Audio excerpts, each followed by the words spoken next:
दोस्तों नमस्कार, मैं रामसूरत यादव। अपराध कोई भी हो, छोटा हो या बड़ा हो, साजिश कोई भी हो, मिली भगत कोई भी हो, डील कोई भी हो, मतलब ये किसी प्रकार की आपकी साजिश हो, किसी प्रकार का छोटा से बड़ा अपराध हो, लेकिन एक न एक दिन रहस्य खुल ही जाता है। और आज हमारे देश में प्रधानमंत्री के सामने सबसे बड़ी समस्या यही हो गई है कि पूरा देश, पूरा विपक्ष के सभी नेता यही जो है दिन रात आरोप लगाते रहे कि प्रधानमंत्री मोदी जी अपने इशारे पर ईडी के द्वारा विपक्ष के सभी बड़े बड़े नेताओं को जेल भेजना चाहते हैं और जेल भेज करके अकेले 2024 में चुनाव लड़ करके सत्ता हथियाना चाहते हैं। तो आप समझ सकते हैं कि विपक्ष के नेता दिन रात यही आरोप लगाते रहे और 10 साल में आपने देखा भी है किस तरीके से विपक्ष के नेताओं को ईडी और सीबीआई ने बड़े से बड़े नेताओं को जेल में भेजा है और उनको जमानत नहीं मिल रही है। मतलब साल भर से 2-2 साल से जेल में पड़े हैं। लेकिन आपने देखा कि ऐन वक्त पर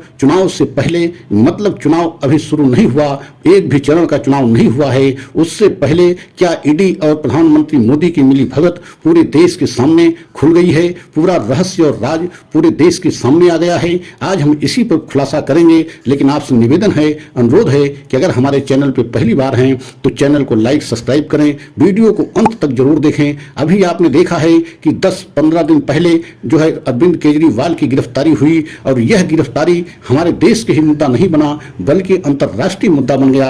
और ऐसा पहली बार हुआ जब किसी मुख्यमंत्री को गिरफ्तार किया गया हो और वह मुख्यमंत्री इस्तीफा न दिए हों और जेल से ही सरकार चला रहे हों। यह हमारे देश में अनोखा मामला पहली बार देखने को मिल रहा है और आज तक अरविंद केजरीवाल इस्तीफा नहीं दिए हैं। लेकिन अब धीरे धीरे ईडी की सारी जो है साजिश का पर्दाफाश होता जा रहा है। और आज हम आपको यह भी बताना चाहते हैं कि अभी आपने देखा है कि एक दिन पहले संजय सिंह जो आम आदमी पार्टी के राज्यसभा सांसद हैं, मतलब 6 महीना से शराब घोटाले में वो भी जेल में बंद थे। लेकिन जब उनकी याचिका पर सुनवाई हुई, उनकी जमानत पर सुनवाई हुई तो एक तरीके से ईडी के हाथ पांव फूल गए। क्योंकि ऐसा जो है जस्टिस संजीव खन्ना ने ईडी से प्रश्न पूछा, ऐसा सवाल पूछा कि आप इनको जेल में कब तक रखना चाहते हैं, आप बताइए, जमानत की विरोध करते हैं या नहीं करते हैं। तो आप समझ लीजिए कि पूरी तरीके से ईडी फंस गई। और दोपहर लंच तक का समय देते हुए जस्टिस खन्ना ने कहा कि अगर लंच तक आप नहीं बताएंगे तो हम मेरिट पर सुनवाई करेंगे।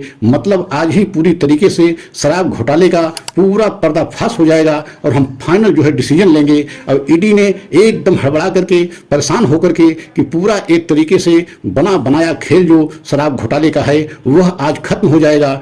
तुरंत जो है ईडी ने जो है संजय सिंह की जमानत का विरोध नहीं किया और जज साहब के सामने, जस्टिस संजीव खन्ना के सामने कह दिया कि हमें इनकी जमानत पर कोई आपत्ति नहीं है, आप जमानत दे सकते हैं। तो आप समझ सकते हैं कि ईडी किस तरीके से परेशान दिखी और ईडी को एक तरीके से कोर्ट में फंसता हुआ पूरा देश देखा।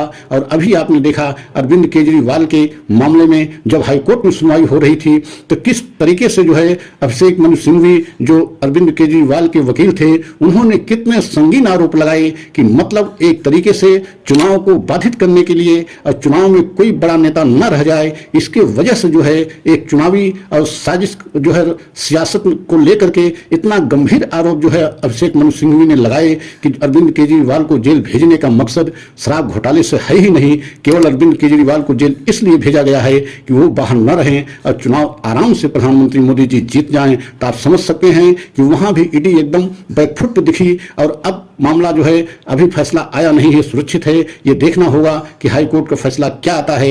लेकिन अब पूरे देश की जनता के मन में यह एक सवाल पैदा होने लगा है कि क्या प्रधानमंत्री मोदी जी ईडी के द्वारा विपक्ष के सभी नेताओं को जेल भेज करके मनमानी तरीके से 2024 को चुनाव जीतना चाहते हैं। और यही कारण है कि अरविंद केजरीवाल को जेल जाने से प्रधानमंत्री मोदी और बीजेपी की बहुत छवि खराब हुई है। अगर हमारा यह वीडियो आपको अच्छा लगा हो तो लाइक सब्सक्राइब करें, कमेंट के द्वारा अपनी राय दें। अगला वीडियो पुनः हम आपको लेकर के आएंगे और पूरा सच बताएंगे। जय हिंद, जय भारत।